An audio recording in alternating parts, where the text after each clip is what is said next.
First at 4, it has been one of the hottest summers in recent history this year, and one library in the Shoals has been without air conditioning all summer long due to supply chain issues and misappropriated funding. You may have to deal with it even longer.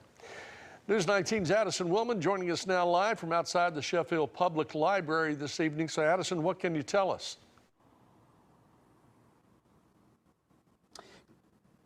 Jerry, here at the Sheffield Public Library, employees say that they've had to deal without air conditioning for months. And if you look on the door, there's a sign that says closed, no air.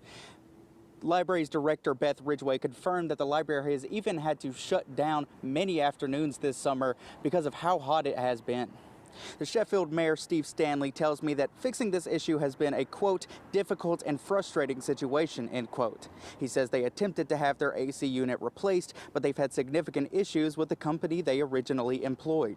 He says the company had actually misappropriated the funds and was unable to fix the unit. Now they're forced to continue waiting for the replacement parts while they're on back order.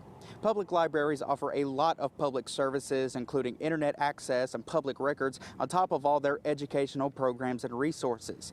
Mayor Stanley says they found ways to temporarily cool the place down during special programs. As of right now, there's no clear answer on when they might have a permanent fix. Live in Sheffield, Addison Willman, News 19.